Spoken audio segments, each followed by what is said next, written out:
Thanks, Sue. Hi, everybody. Welcome back to our fourth and final installment of Forgotten Histories about Portuguese Cape Verdeans of Falmouth. Lou White and I, Miguel Muniz, we both really had a great time talking to you about a lot of this research. At the end of today's session, I'm going to make a plea for you all to stay involved. We would actually, Lou and I are both part of a group that is trying to research the history of Falmouth. So many of you that have been attending this have your own forgotten stories to tell, and the forgotten stories of your own families.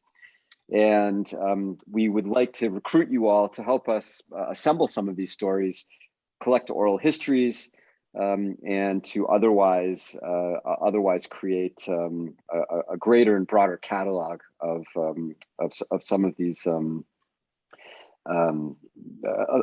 again, these forgotten stories that are just lost to time, that don't make it into papers, that don't make it into historical documents. And the only way that these stories are told, the only way that these stories have value to future generations and to people who might want to try and study any of these topics in the future, is if you all are able to participate and tell those stories yourselves. So you have my email. I'll put it in the chat again. But in any case, and perhaps the library could also help us get in touch with you all as well. And we really would like to invite. I don't want to see this class today as the end of our journey, but really the beginning of our journey together. So hopefully you all will stay engaged and we'll be interested in participating in some of this project. So I'm going to share my screen now for our fourth, and hopefully you can see that. Whoops, maybe not. There it is.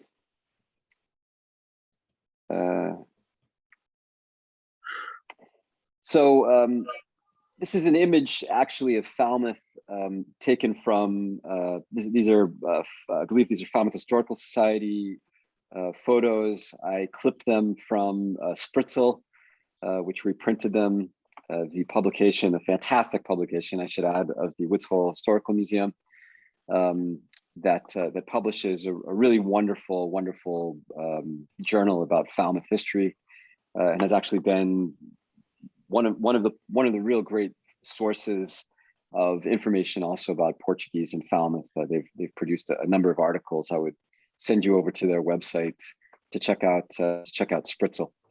But this shows Davisville Road in two very distinct periods. One is during the strawberry period, and the other one is much later. I think potentially from the 60s or 70s, maybe, or maybe even only the 50s. But what you can start to see is that over here, where all these strawberries are, gives way to a rather profound housing boom in Falmouth. And what were strawberry fields end up getting sold and turned into housing units. Lou's going to talk a lot about that in just a bit, with some of these patterns in Falmouth. And whoops. That's not what I want. I want this. So Lou, can you talk a little bit about these graphs here? And I want to, maybe you could also clarify here, because given that it's in black and white, you don't really see what places we're talking about necessarily here, but you can explain it anyway to everyone. Right. This is the graph on the left, shows the population growth of Falmouth, and I wanted to compare it to that of the nation as a whole. And this line here is growth of the American population. It's normalized to the 1860 populations for comparison's sake. So this is a normalized curve, but it shows that essentially the country as a whole was growing much faster than Falmouth until almost the 1960s. In Falmouth, it was fairly stable through the 20s, a little bit of growth in 1930, and then the war years. And that's when, and after that, of course, is when it exploded. And Falmouth has actually been growing much faster, as many of you probably realize, than the country as a whole.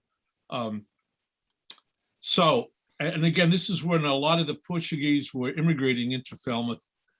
This chart here, and it's you can't see the colors, unfortunately, but it compares growth in the Cape. As we've discussed, it really began in Nantucket with the whalers, spread here, went into Quissit, a little bit into Provincetown, and this curve here is Nantucket, which at the beginning there were more Portuguese in Nantucket than anywhere, but that has not increased very much. This curve here shows Provincetown, which at one time was had more Portuguese than any place else on the Cape, but that changed during the Depression, and you can see that the growth of Falmouth some 80 years ago surpassed that of Provincetown and has continued to grow. A lot of people falsely assume that Provincetown is where the most Portuguese people are, and some of that is due to the sunset effect. You know, what people describe as, you know, the sun being brightest just as it's going down. I was aware of a huge population in Provincetown because of the feast, the blessing of the fleet. But by the time that I was able to do that, the population of Provincetown was already, the Portuguese Provincetown was much less than that of Falmouth. So that's these two slides. Yeah, I would just jump in also, because this is something that really bothers me as someone who studies a lot about Portuguese migration, and people, oh, where are you from? I'm from the Cape. And like, oh, Provincetown, the Provincetown Portuguese. I'm like, well, let me set the record straight on that. And the fact is that Falmouth has for a while now had far more numbers of Portuguese-speaking immigrants than Provincetown. As Lou pointed out, Provincetown gets all the press, but, you know, perhaps because they have a couple of more visible public rituals in the blessing of the fleet. We're going to talk a little bit today about an effort on the part in Falmouth to create a similar kind of project that, had it been successful, might have given Falmouth's Portuguese the press that has so far eluded them. And that is the Strawberry Festival, the short-lived Strawberry Festival in the 1950s that morphed into St. Barnabas's Strawberry Fair, annual Strawberry Fair. So moving on from Lou's great research on Portuguese populations in Falmouth, I wanted to give a quick little historical context of what was going on. You have in the U.S., we've already talked about the anti-immigrant acts in the 1920s, but these continue throughout the century as well. Post-World War II, we have the Second Red Scare. Second Red Scare implicates Portuguese and other immigrant groups in some significant ways. But what was the Second Red Scare? Basically, you have one of the original acts that prompted or promoted the Second Red Scare was Taft-Hartley Act, or the Labor Management Relations Act of 1947. A lot of these acts have fairly Orwellian names. But the Labor Management Relations Act was really a way to limit the power of unions and limit the scope of labor unions. And one of the things that they did was to create more restrictions, including requiring anti-communist oaths from those participating in the labor movement. So if you were to be an officer in a labor union, you had to disavow that you had ever been part of a communist organization. Now, if we remember from a couple of weeks ago, when we talked about who was taking care of immigrant workers, we talked a little bit about how it was mostly socialist and communist organizations that were organizing immigrants. And a number of the immigrants, because of their previous affiliation with these organizations in the 1920s, and I think the most famous of all of these is a person that I've done a fair amount of research on, a woman called Eula Mendes.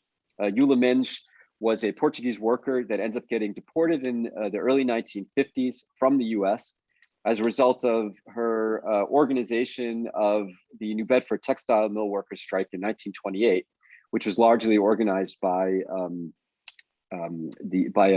socialist and communist organizations. And she ends up getting deported as a result of this. A number of other Portuguese get deported as well, including some people that end up going to Portuguese. Portugal's under a fascist dictatorship for most of the 20th century. Some of these organizers were also outspoken against the Portuguese dictatorship, as were many immigrants in the U.S. And some end up going to prison back in Portugal. Eula, and in one famous case, someone gets disappeared on his way to a Portuguese prison. Eula ends up going to Poland. So there's a chilling effect on a lot of the immigrants in the U.S. as a result of Taft-Hartley and the Second Red Scare, which pushes a lot of Portuguese to as we talked about with the Americanization movement last week. 1952 McCarran-Walter Act, or the Immigration and Nationality of Act, keeps in place a lot of the restrictions against immigrants coming into the U.S. They maintain the national origins quota that were started in the 1920s. One interesting thing that it does, however, is it transforms the racial restrictions against citizenship. People are often shocked to learn that if you were considered non-white, or if you came from a country that was considered non-white, only up until 1952 would you even be able to allow to apply for citizenship. So this means someone who immigrated from an African country could never become a US citizen just because they were not white. And the way that it was written into the statutes, which had been on the books since 1790, was they only wanted free white persons of good character to be allowed to become citizens. This of good character shows up in lots of ways in US migration law, where they talk about crimes of moral turpitude. This includes all of the deportations that have been taking place since the 1990s as a result of, largely against people who were addicted to drugs, who got caught as a result of drug addictions and who have been deported out of the US as a result of really restrictive policies on the books since the 1990s, something that still exists. We also have taking place where everybody knows about the Civil Rights Act of 1964, but equally important and often overlooked or seen as a separate set of laws. It's really important, I think, to look at the Civil Rights Act of 64 and the Immigration and Nationality Act of 1965 as part of the same process. And this resulted in the ending, finally, of national origins quotas in favor of family reunification. And what we'll find out, and what Lou and I will both talk about a little bit, is that it was actually, the Portuguese have an interesting part in the history of how these laws, the Immigration and Nationality Act of 1965, especially the ending of national origins quotas, came about. Next slide. One of the main features of transforming Falmouth was the building of Camp Edwards, the Camp Edwards base. It was a main progenitor of World War II growth. Lou, what was the population increase as a result of the building of Camp Edwards in Falmouth? The population of Falmouth. The population of Falmouth at the time was a little less than 5,000 people. They brought in about 33,000 soldiers into Camp Edwards. It's unclear how many of them, moved into Falmouth, what the population of Falmouth was in 1940 because of the servicemen. But we do know that a lot of the soldiers that got married brought their spouses from their hometowns, and a lot of those lived in Falmouth, especially the Texas division. There's also, the slide talks about the height of it, where there were 18,000 workers spread over three shifts. You want to go to the next slide, Mike? Miguel, on this one talks about.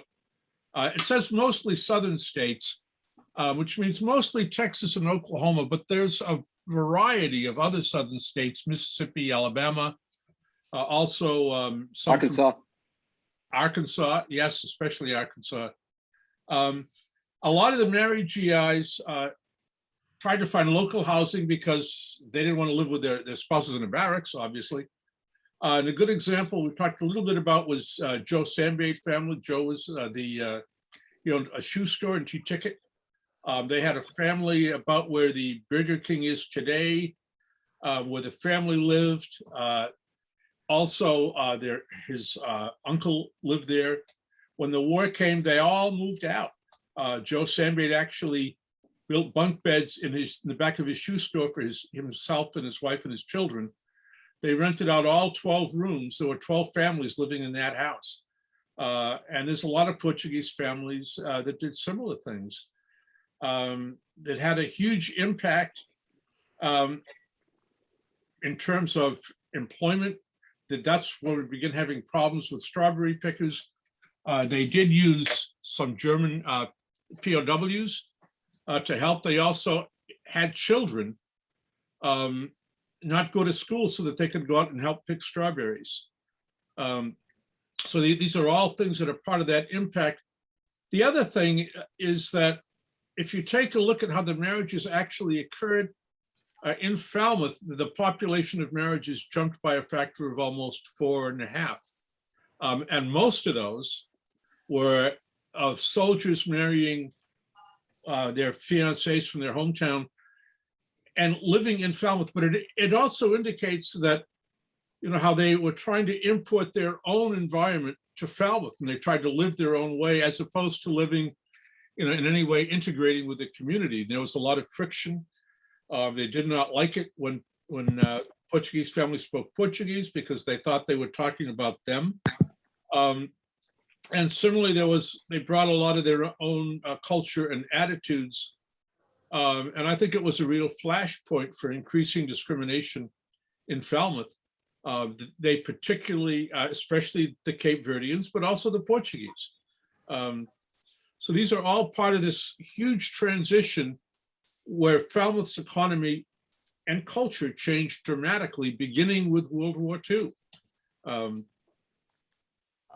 Lou, we have one question while we're on that topic. Do you know why so much geographic sorting of GIs to Camp Edwards? Why so much what? Why so much geographic sorting of GIs over to Camp Edwards?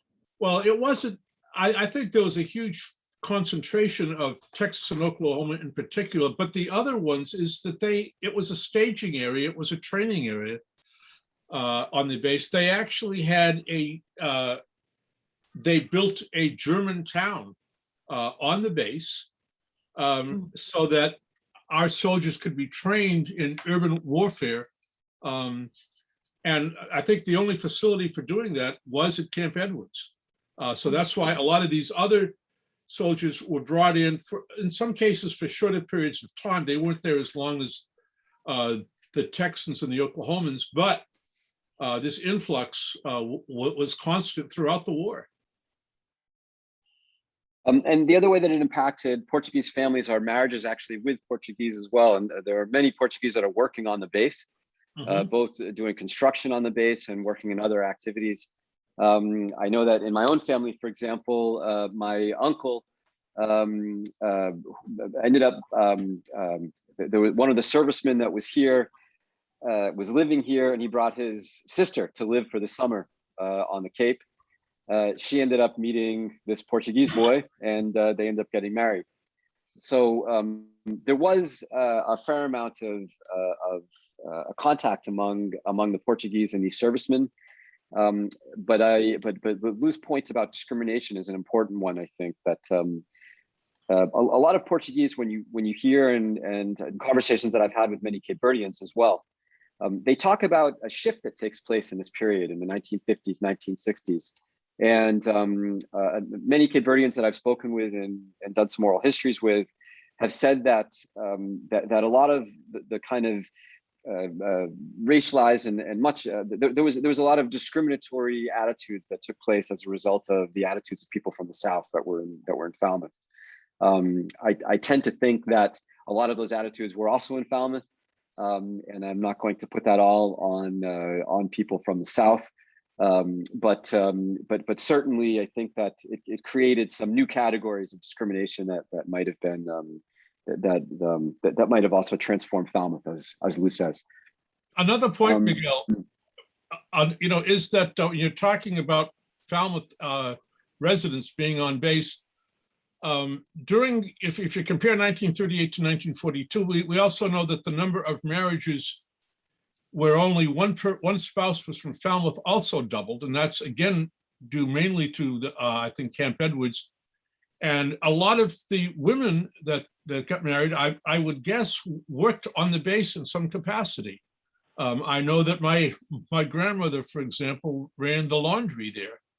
So there was for sure a lot of female employees. Another point of contact, I guess, besides the nightclubs in Falmouth, which flourished during World War II, all of which impacted some of the marriage patterns. And we're seeing a couple comments about people whose family members work there that you guys can look at too. Yeah, I'm looking at that right now. If anybody has instances of that, please put them in the chat. I've been saving all of your chats at the end of every session to try and follow up on some of the information that you all have been you all have been sharing. So if you have family members or know of anybody or that worked on the base, please let us know.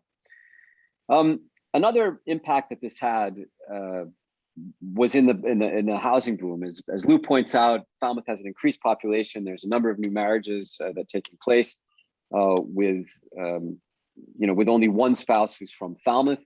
Those people are also settling in town, and this has a tremendous impact on a large housing boom. The Portuguese are deeply involved in capitalizing on that housing boom. It should be pointed out that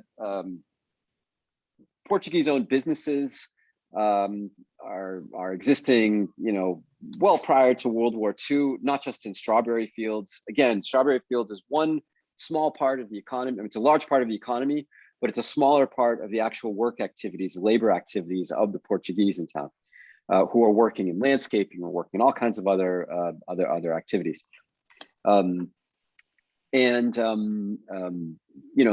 Prior to World War II, Portuguese are working to build Camp Edwards. They're working on WPA projects, including building the canal bridges. They also get a lot of work working, building highways in Falmouth and the Upper Cape. This becomes a major source of income for many Portuguese immigrant families. And they also worked for others. The way that the Portuguese started off working in picking cranberries and strawberries for others. And again, when I always make this statement, but I want to be clear that when I say Portuguese in this during this time period, we're talking about Portuguese from many different geographies, including the Azores, including Cabo Verde, which becomes an independent nation in 1974. However, at this point, we're talking about people with Portuguese passports, so talking about nationality, not talking about other forms of identity. So there are many Portuguese-owned immigrant businesses prior to World War II, and that include in the building trades as well, of course. I would like to single out and talk about a couple of these businesses, and we see some interesting patterns here. For example, Francisco Tavares' landscaping company is one very interesting group. Why are there Portuguese landscaping companies, Portuguese-owned landscaping companies? Well, many of the Portuguese are working in landscaping for others, and like they did with the strawberry fields, why are we doing all of our labor or giving all of our labor up here so that other people who own the companies can make a lot of money when I can start my own company and cut out the middleman? And so this started to occur frequently with Portuguese companies in landscaping.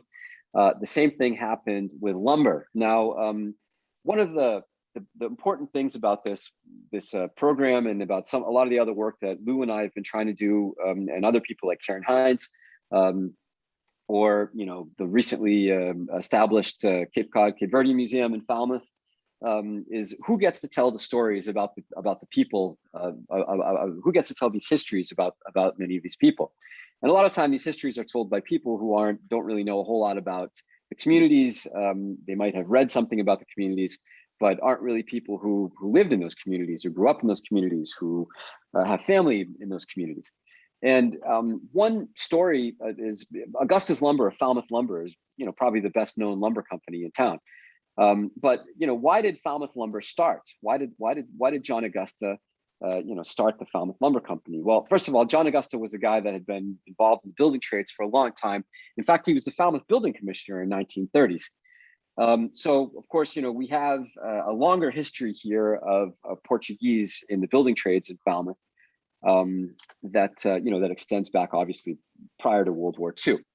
One thing that happens, though, is that as Portuguese start to want to start their own construction companies, one of the stories that gets told in Falmouth is how the existing lumber yard at town, which was owned by the Miskells, they refused to sell lumber to the Portuguese because they did not want to compete with the Portuguese in terms of, they didn't want to give them this leg up that if all of our labor starts to start their own businesses, well, guess what? We're going to be out of luck. So they refused to sell lumber, and Augustus starts the lumber yard and predominantly begins it as someone who sells lumber to Portuguese construction companies. And then it gets built out from there. And in fact, if you look at the Portuguese construction firms that get founded in town, I would include in this the Rebisas, the patriarch of the Rebisa family is someone who he has is an incredible stonemason, one of the most the best stonemasons around. They start a masonry business after that. The Moniz family, which full disclosure is part of my family, they go into not only construction and masonry, but also a number of other related businesses as well, town paint and supply. A lot of these businesses are actually founded on what were old strawberry farms and strawberry fields. So the housing boom that gets precipitated in the post World War II period gets capitalized by a lot of Portuguese-owned businesses who do what they did with strawberry industries with construction. But it's important to note that why were they going into those businesses, and what were some of the challenges that they faced in founding those businesses? And the fact is that a lot of these places were how can I put it, the seeds were already planted for a lot of these businesses to thrive once the housing boom takes place. Another important thing that's interesting is many immigrants go into the service, and if you go to Falmouth Public Library, take a walk sometime at the Veterans Memorial that's outside of Falmouth Public Library. It's right in the front by the fantastic statue of Catherine Lee Bates. It's right in the middle of it, and the walkway that leads up to what used to be the old door into the building. You can't get in that way anymore, which from an architectural perspective is a shame. I'm sure that for functional reasons, it's probably important that not be there that way now. But nonetheless, if you go in that great walkway off of Main Street, you'll see an incredible Veterans Memorial with Falmouth's war dead. And look at the names and see the names in World War I, the Portuguese and Cape Verdean names in World War I, the increased number of Portuguese and Cape Verdean names in World War II, and then as in subsequent wars, you also see Vietnam, a number of war dead. And Sue, I'm sure you can tell me. I'm sure that there are other wars represented, Falmouth war dead that are also represented there. I'm not sure if it ends at World War II, Korean War and World War II, and Vietnam, if there's others, but. You're muted, Sue. I don't know. I will try to find out. Yeah, check it. Maybe somebody could check that out. But anyway, it's well worth going there, and you learn certain things also about Falmouth. Who's representing Falmouth? Who are the people that are part of Falmouth? What does it mean to belong to a place if people from your immigrant community are fighting and dying for a country? Oh, there's one question while I have you outside of the comments. Is there a link to immigration and population statistics to the decades? And if there are, maybe you could. Lou would be the guy, because Lou is the most inserted in all that. Maybe you can answer in the chat, Lou, or at the exactly, at the end, or I could email it out later. All right. Thanks. Yeah, but let's keep track of that. There definitely is, and I'm sure that Lou can. I prefer to address that by email because there's a number of sources.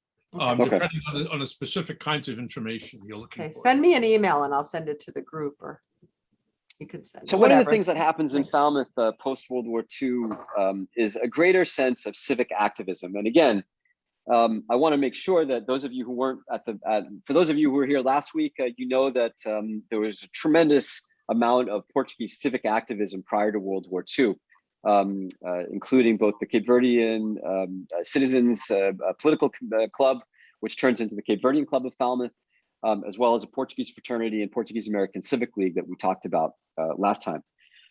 What starts to happen after World War II is that many of the GIs that come home, also are, begin to take a greater role in their own communities. Not that it hadn't been happening before, but one of the big pushes that takes place in Falmouth in terms of local civic activism is the founding of the East Falmouth Public School. It starts off actually originally as an effort to get more recreational space in East Falmouth and T-Ticket, and then turns into a push by many of the Portuguese residents to found the school, which becomes eventually, there's a small school, there's actually two schools. One is a very, very tiny one-room schoolhouse in Wacoit, and then another smaller school that is in Falmouth. There's in the 20s with all of the Portuguese students that need to be educated. And if you remember some of the disputes about who got to go to school, some of the efforts on behalf of some residents in Falmouth, including Swift and Baker, to suggesting that the Portuguese should be put in a segregated school, that actually gets resolved by there actually being a larger school built for Portuguese in Falmouth, or for all residents of East Falmouth. But that is predominantly for Portuguese, and that was where the CVS is today, on Route 28.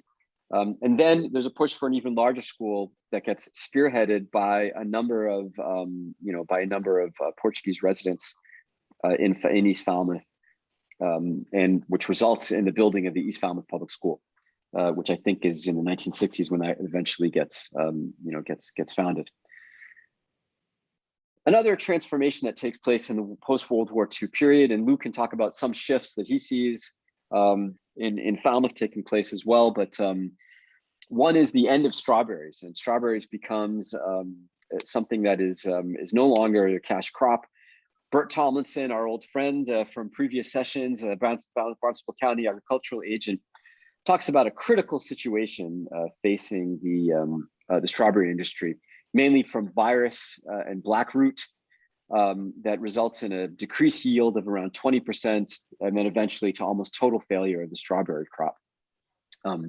He points out also that there were problems with the Howard 17, one of the innovations that gets put into place as a result of Portuguese growers and some of the collaborations that they had with Mass Agricultural College, that becomes susceptible to viruses, to the red steel. And he desperately trying to encourage the Portuguese to create different tacks, getting them to grow other varietals.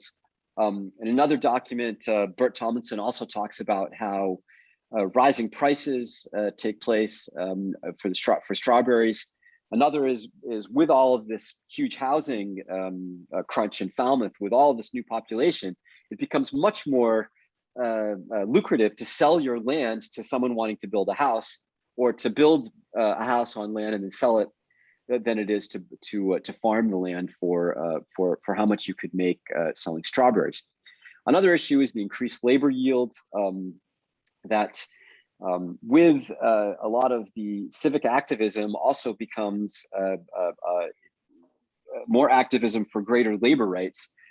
This includes unemployment benefits and the like. And a lot of the strawberry farms and agriculture goes to places where other groups of immigrants can be more easily exploited.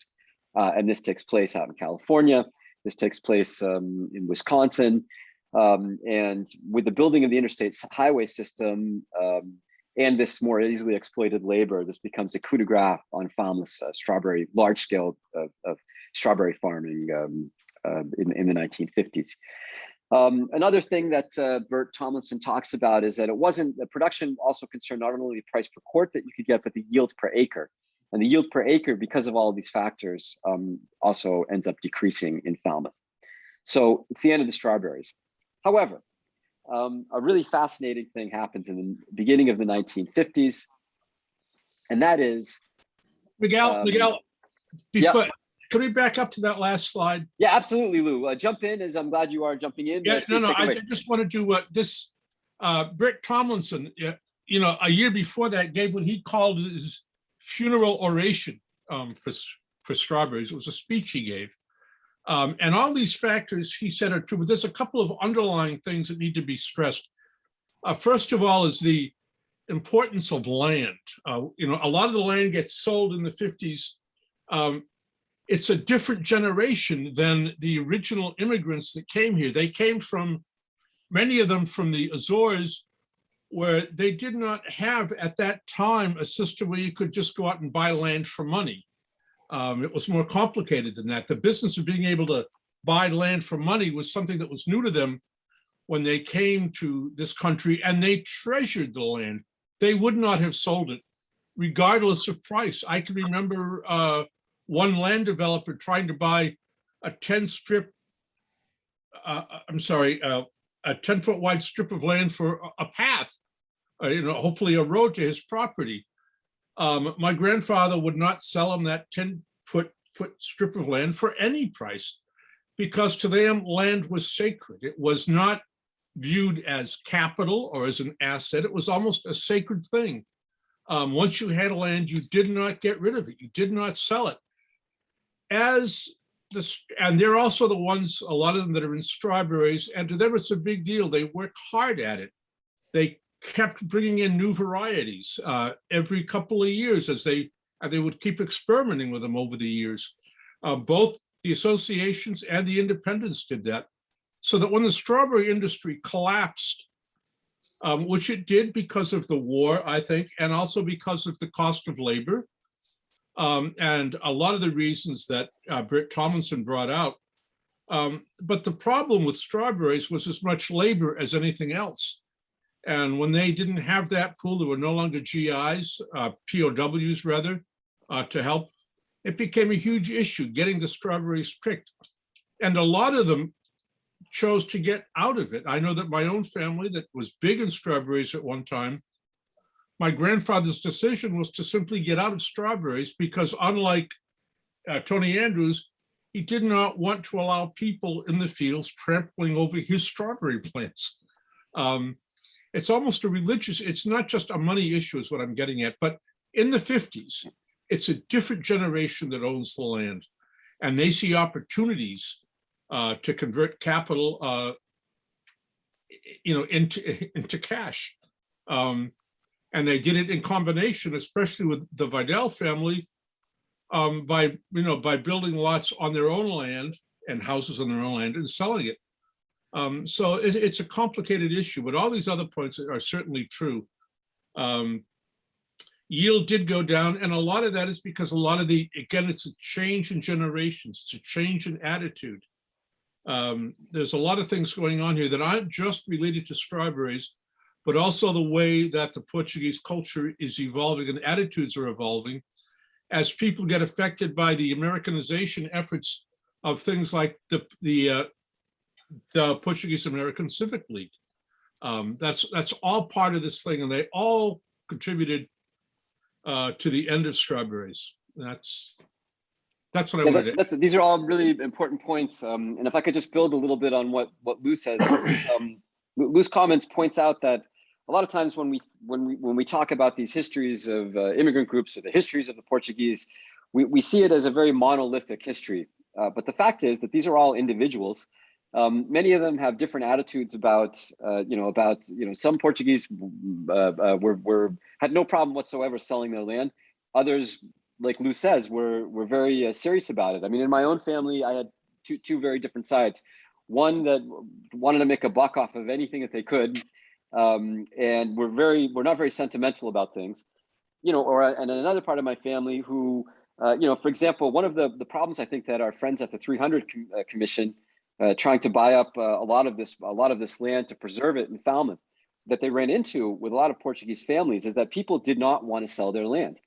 I know that my grandfather, one of my grandfathers, was one of these people, and he just couldn't understand. He said, "That's my land. I worked so hard for that land. That land was part of my. I built strawberries on that land."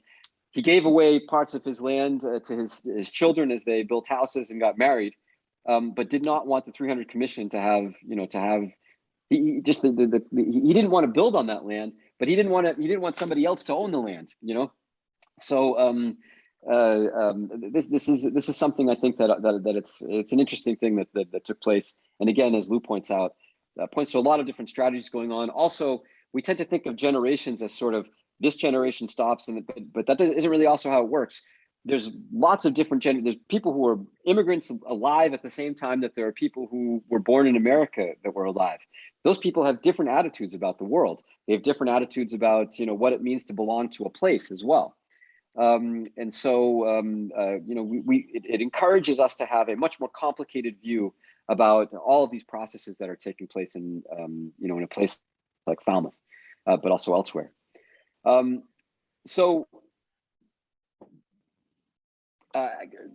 build on that as well, there's a really interesting push that takes place in 1951 to found a strawberry festival. The biggest impetus behind this is the Falmouth Chamber of Commerce, and I would actually tell everyone to go take a look at, if you want a deeper history of the Falmouth Strawberry Festival, to look at Margaret Huff Russell's article in the Spritzel, which is a fantastic article. As I said at the outset, many of their articles, I would also send them to some of Richard Kendall's work in Spritzel, talking about Falmouth history or Falmouth Portuguese history. But Margaret Huff Russell's article about strawberry tourism is fantastic. But basically it was an effort to try and create parades and strawberry picking contests, and really started to see the future of Falmouth not as an agricultural, the base of the economy in agriculture, but rather the base of the economy in tourism, which starts to take place beginning in the 1950s. I think this great Falmouth Public Library project about the postcards. There's some of these postcards actually point this out.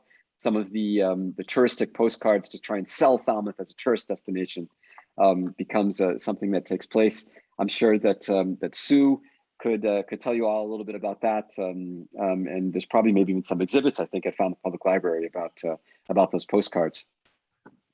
Miguel, there's also this business about promoting Falmouth in tourism.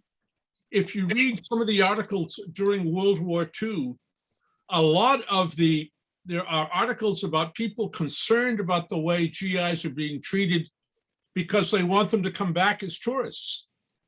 And that was actively promoted by the Falmouth commercial community. So that's all part of this. As it's constant. Yeah, that's right. And those tourists go away. Those GIs went away. They talk about Falmouth, and maybe they come back and visit. I don't know how sophisticated the marketing of these places were at the time.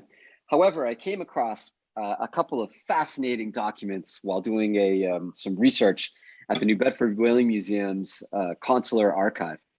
They have the archives of the New Bedford consul, Portuguese consul, ended up at the New Bedford Whaling Museum. And one of the things that I came across was a letter, or a couple of letters, written by the organizers of the Falmouth Strawberry Festival, trying to invite the Portuguese consul to come participate in the Strawberry Festival. And these were the two letters. The Portuguese consulate, who ends up not making it, he actually says he was going to go originally, ends up not making it. I think that there's some representatives of the consul, however, was there.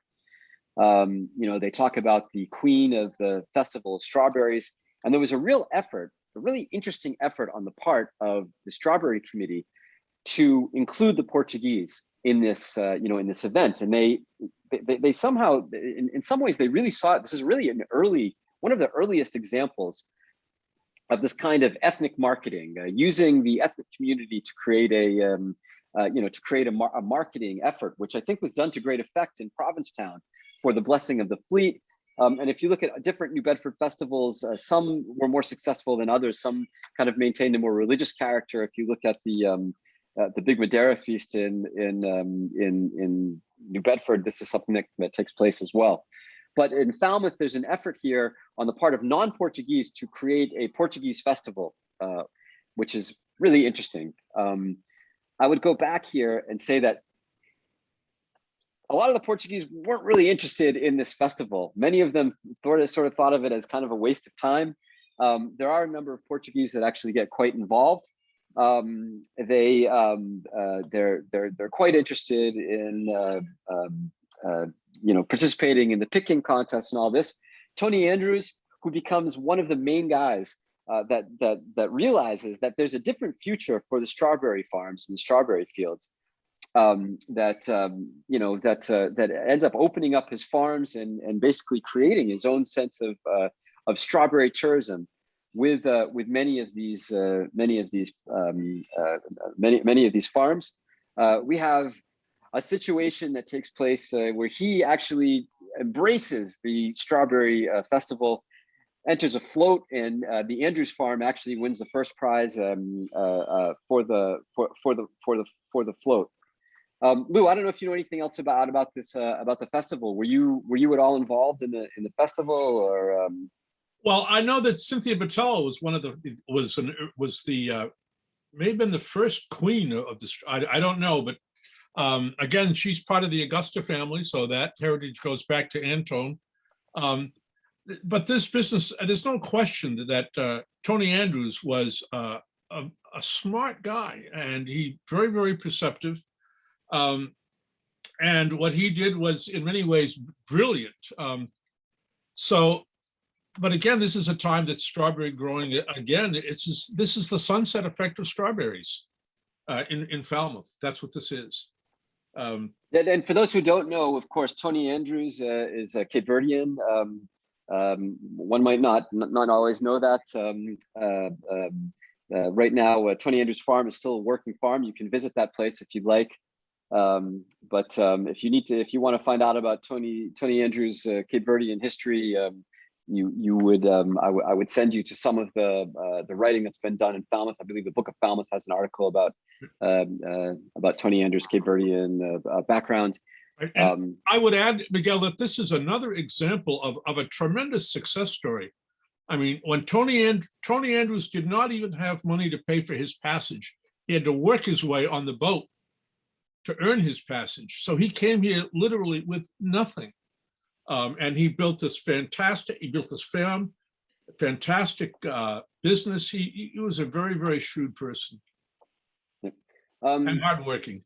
When did Tony Andrews come here? Do you know? It was the early 1900s, but I'm sort of guessing. I will look it up though. I think it was a little later than that, Lou. Actually, I think Tony Andrews is a figure that comes in around the if I'm not mistaken, it's 2030s when that farm gets built. I think Tony Andrews could be. Tony Andrews comes before that, but the farm itself is established in 1930s. Correct, Miguel. Yeah, is that right, Karen? Yeah. Yeah, you're right, Miguel. Yeah, this is Karen Hines from the Cape Cod Cape Verdean Museum and Cultural Center. Who that everyone should go check out. What's that, Karen? I grew up here. And Karen also grew up in Falmouth as well as being on the board of the Cape Verdean Museum. I should also add, I meant to add this before, but while Karen's here, I'll bring it up now. Those of you who are interested in especially Cape Verdeans who served who were in the service and the impact of these immigrant Cape Verdeans in the service. There's a whole room at the Cape Verdean Museum dedicated to Cape Verdean servicemen and women, and I would send you there. There's some incredible artifacts they have in that room as well. Anyway, that's my little plug for you guys. Thank you. So moving on, some other Portuguese context here that I'd like to talk about is. What else was going on that might have affected some of the things happening in Falmouth and Portuguese and Cape Verdean immigration in Falmouth? So one thing that is important to point out is that in the 1940s, there are a couple of really extraordinary and horrible famines that are taking place in Cabo Verde. I'm not sure of the exact numbers, but in some of the islands, something like 65% of the population either dies or is relocated as a result of the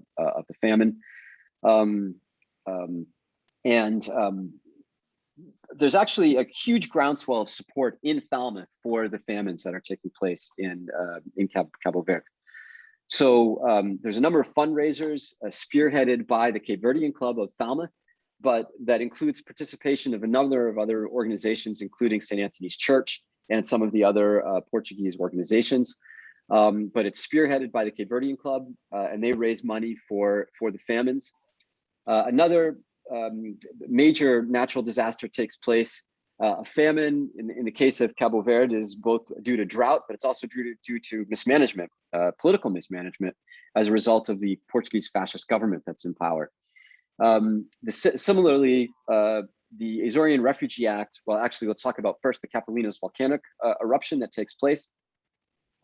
Just a quick picture, in over 1957 and 58, there's a huge volcanic eruption that takes place on Faial that really decimates the local agricultural production. It causes the necessity of a mass exodus from the Azores, especially those in the central group.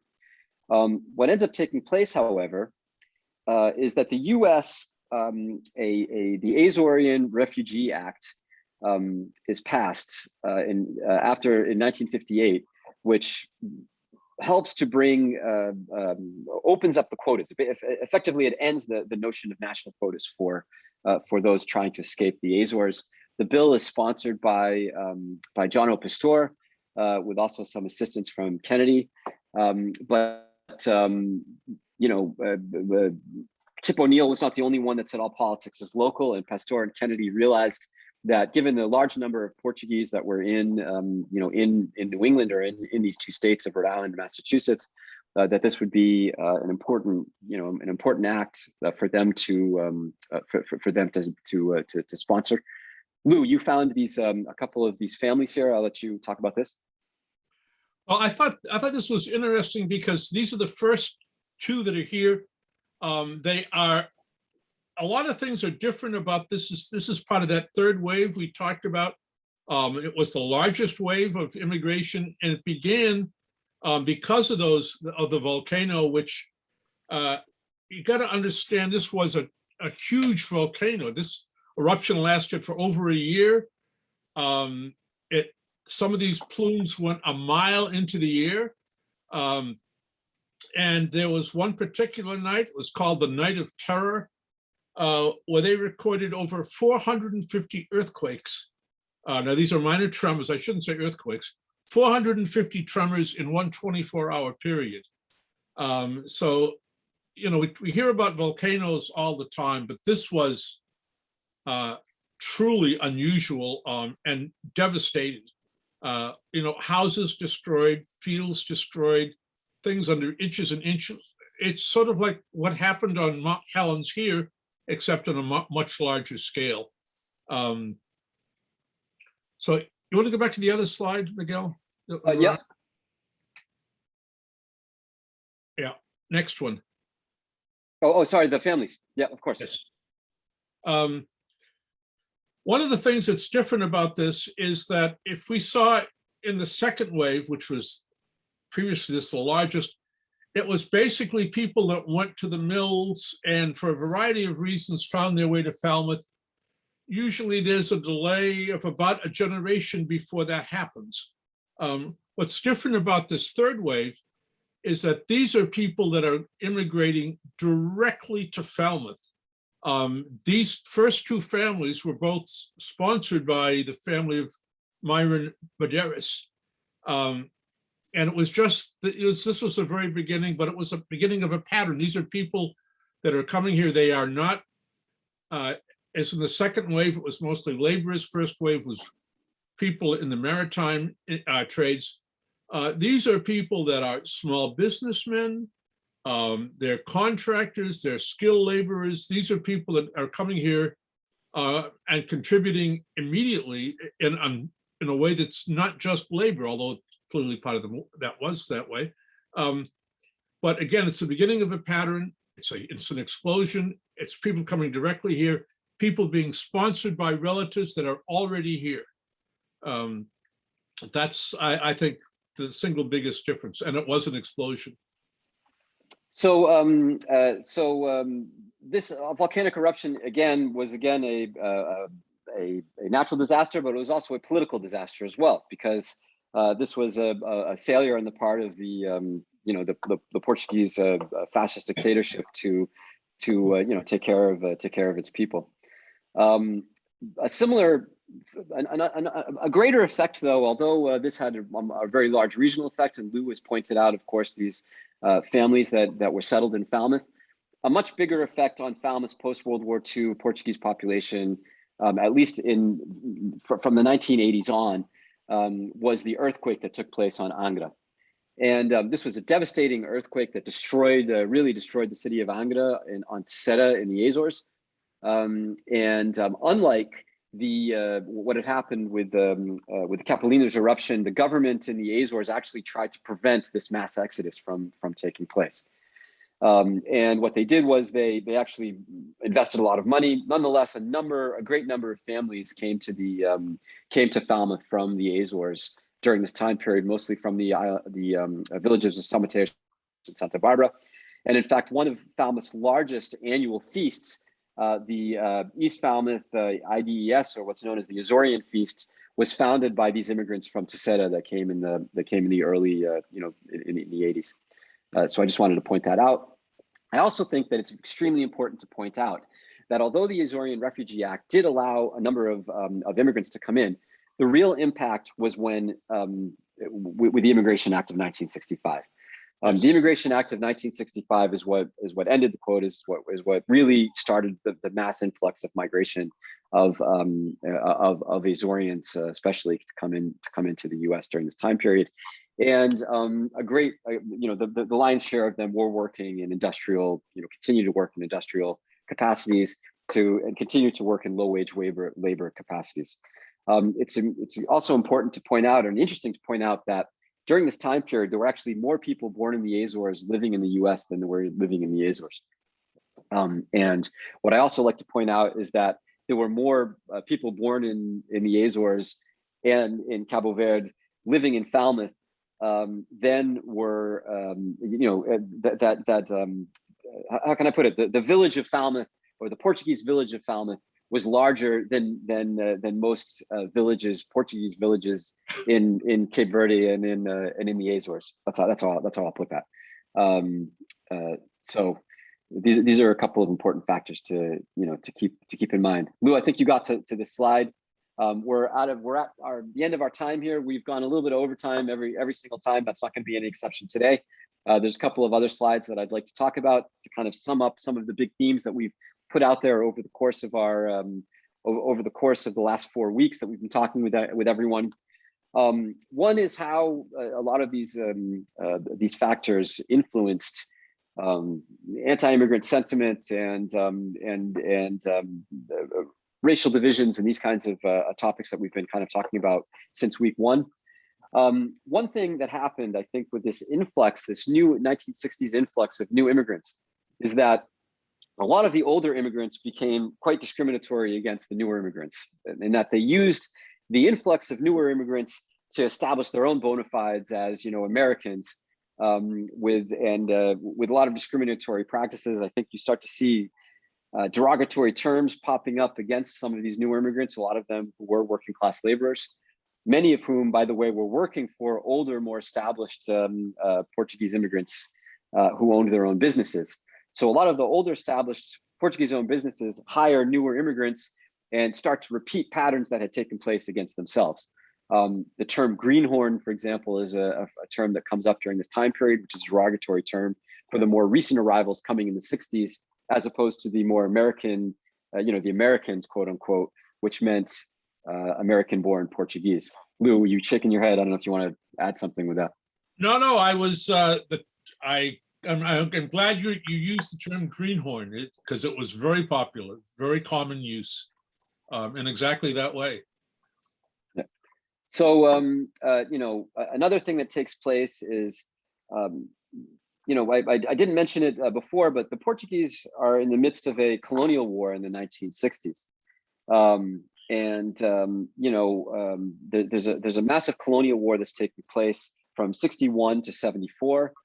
At the end, at the conclusion of this, there's also a Pan-Africanist movement that takes place. So there's a number of really interesting things that are happening, I think, with people from Cabo Verde, in Cabo Verde. How this impacts what's taking place in the States is also really interesting. There's an individual I've mentioned a number of times in this series in town, a man named Carl Sonny Gonçalves, one of the mainstays and more important figures at the Cape Verdean Club of Falmouth, especially in the latter part of the mid 20th century on, who actually has an incredible immigrant newspaper about Cabo Verde and about Cape Verdean communities here. And he showed me some of these issues, and you could see that this was impacting the colonial war was actually quite impacting communities here. Communities here were very aware of it. They were actually trying to support, in some ways, the war effort, as many of the as was taking place in many other Portuguese-speaking communities here against the fascist dictatorship and the protests that were taking place. This had a tremendous impact also on local identities. You also have this idea of how also the post-civil rights movement, how the Equal Employment Opportunities Act also affected this. A lot of people don't realize this, but the Portuguese were originally considered one of the protected minority groups in the original passage of the Equal Employment Opportunity Act. There's a really interesting process that takes place by which the Portuguese are then removed out of that. It's mostly a group of what I would consider to be racist Portuguese elites who fought to have the Portuguese removed from that because they didn't want the Portuguese to be considered a non-white minority. However, this notion of minority status and non-white minority actually is something that persists. The Portuguese are considered, for example, a minority for some activities and not for others. There's some interesting writing about this that I'll put in our weekly bibliography if you want to further explore this. Miguel? It's something that's Miguel, interesting. Yeah, Lou.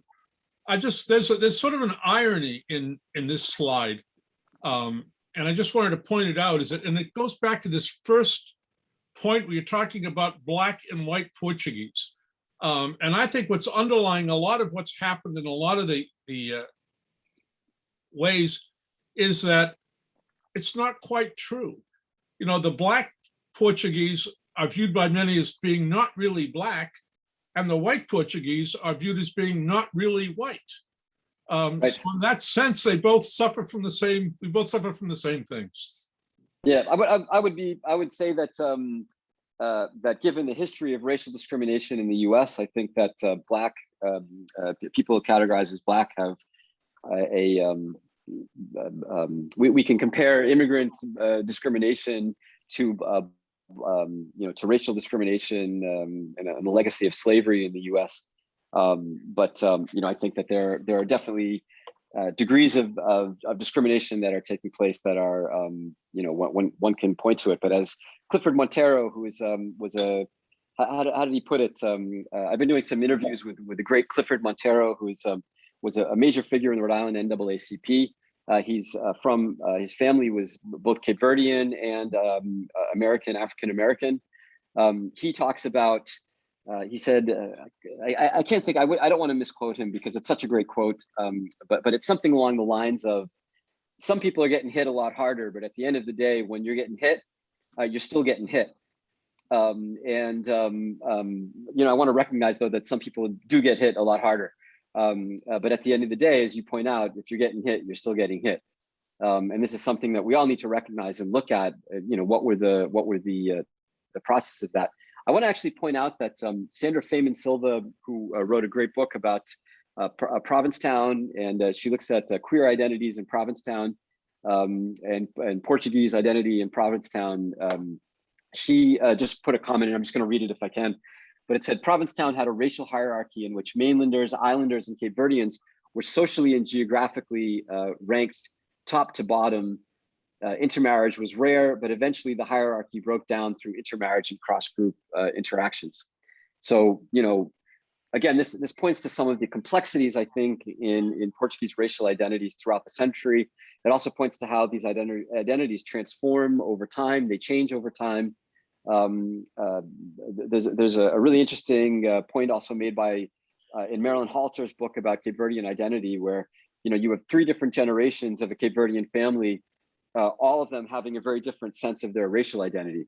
One generation calling themselves Portuguese, another calling themselves Black or African American, and another generation saying we're not any of those things, we're Cape Verdean.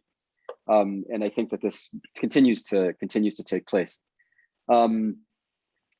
Maybe we'll stop here. I would say that Sonia Pacheco, who's the archivist at the Freda archive, says that the same hierarchy existed in Fall River. I would argue that it really exists everywhere where there's Portuguese people, with some differences. I think that if we look at patterns in California, we can talk about some things that are maybe a little bit different, but certainly out here on the East Coast in New England, you definitely have these patterns of racial discrimination, of discrimination against immigrants, and of these kind of hierarchies of immigrants that take place. One of the big research questions that I have are what are those hierarchies, and why are those hierarchies taking place? I've explored that some in my own work, as have other people, as have other people in theirs. I think to some degree, Sandra Femin Silva also looks at that in her book about queer identities in Provincetown as well. I think maybe Lou, I don't know if you have anything else. Actually, I have one last slide that I wanted to show, or maybe 2 last slides that I wanted to show because it's related to what we're talking about. But some of these hierarchies are taking place. The way that older groups or newer or different groups of Portuguese discriminate against others. In the rewriting of bylaws here for the Newport Vasco da Gama Holy Ghost Society.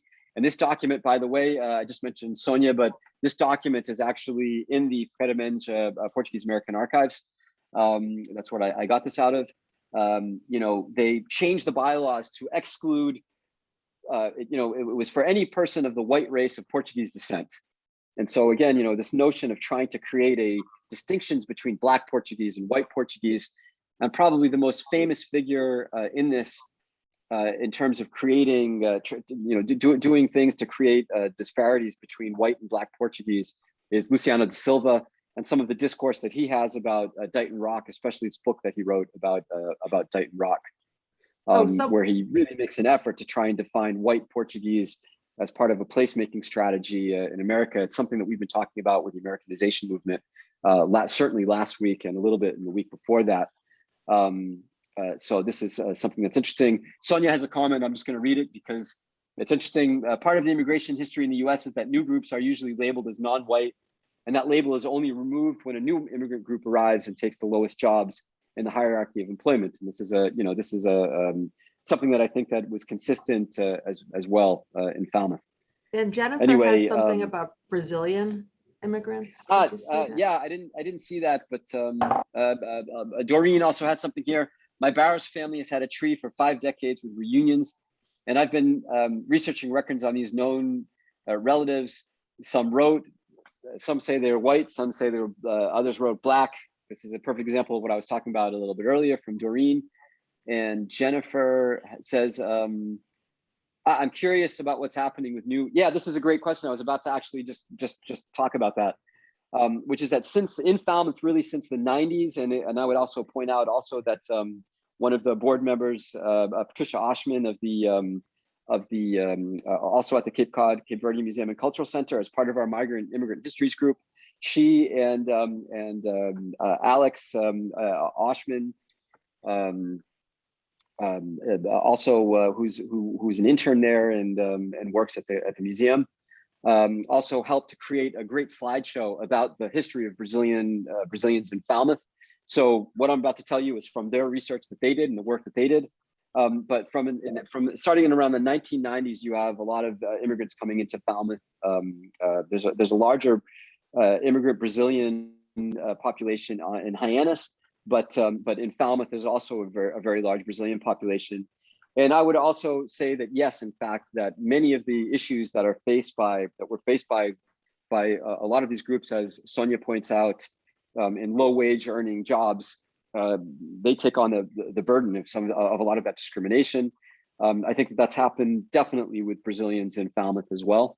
Although interestingly, a lot of the Brazilians in Falmouth are very, very quick to start their own companies. And I think they were in some ways much quicker than any other group of immigrants in Falmouth, Portuguese speaking migrant groups in Falmouth, to start their own businesses. Maybe you'd have to go back to the early 1900s in Falmouth to see a parallel with that. So I don't know if that answers your question, Jennifer, but hopefully it does. They call them Portuguese, but they're Brazilian. Who's the they in that statement? I'm curious. Jennifer writes this. I want to know who the they is. In the schools, the experience that I have is at school. My daughter's in school, and she came home talking about Portuguese kids, and I was like, "Where are they from?" So she went back and asked. She said they're from Brazil. I said, "Wait." Okay. And so at Meet the Teacher night, through the interpreter, I asked, and they said, "Yeah, we're from Brazil." I said, they call them Portuguese, and they're like, "Well, that's because they speak Portuguese." Yeah. And I was like, "Where are you from?" And so I asked my daughter, I said, ask the kids if they prefer to be called, are you Brazilian? Or are you so yeah. Yeah, I'm not sure that they're unless they were from Brazil or from Portugal and went to Brazil, that Brazilians would want to call themselves Portuguese. But part of this also gets back to this. One of the things that we've been trying to actually do over the past 4 weeks, which is point out when somebody says, quote unquote, the Portuguese, they're not talking about, a group that's definable as, any one single thing. That's actually a very, very complex and complicated category. And it's complex even among people who call themselves Portuguese, but even more so complex for those people who are outside of those communities that are familiar with these categories, but might not necessarily have as much familiarity with them. I hope that what Lou and I have been trying to do here for the past 4 weeks has helped to make some of those categories a little bit more complex, and hopefully you all have been able to take away some of the something from this past 4 weeks that it's been interesting to you all. Yeah. Again, as I said at the outset, we don't want to see this 4 weeks as the end of this 4 weeks as the end of our journey, but the beginning.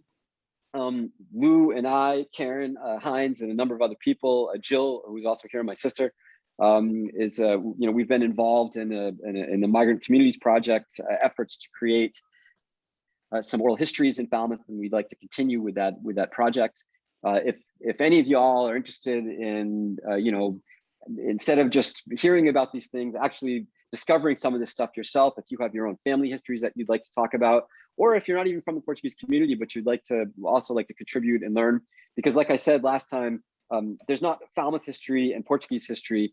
Falmouth, the history of Portuguese in Falmouth is Falmouth history.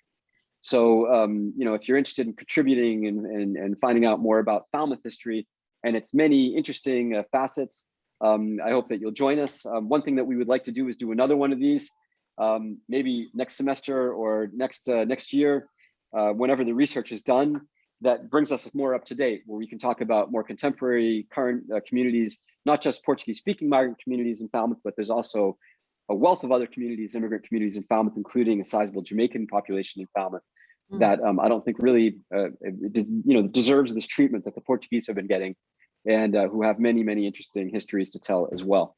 So hopefully that forms part of our conversations in the future. Thank you. Thank you all. Oh, Lou, Miguel, if you want to say anything. Do you want me to leave this open so you can get these comments, or have you been getting them? Yeah, please leave this open. I want to copy all. Because I have to go soon, but I won't close the Zoom up till you guys are done. Okay, great. That's great. Thank you. I appreciate that. Lou, I don't know if you have anything you want to say as far as closing words. I just want to. I would like to thank everybody, and if you have any questions or anything, any material that you'd like us to look into, please contact us. I know that I've been in conversations with Doreen by email, and we're going to be following up on some of the information about Alexander Barrows. But there's a lot of potential leads here. If you have information to share, please contact us, because we need to include that in our work. Thank you. Yeah, and thank you guys for doing this. Yeah, as I said at the beginning, I don't know if everyone heard it, but it's been a great class. You guys have done so much, even beyond, behind the scenes for all of this, and we appreciate it. And I'm going to stop recording, but you guys Great. can Check out stay. our website, Migrant Communities Project. I'm going to put more bibliography up there for further reading for you guys to take a look at again this week. Okay, Good. and I'm all right. All right. Thanks. Thanks. Thanks, everybody.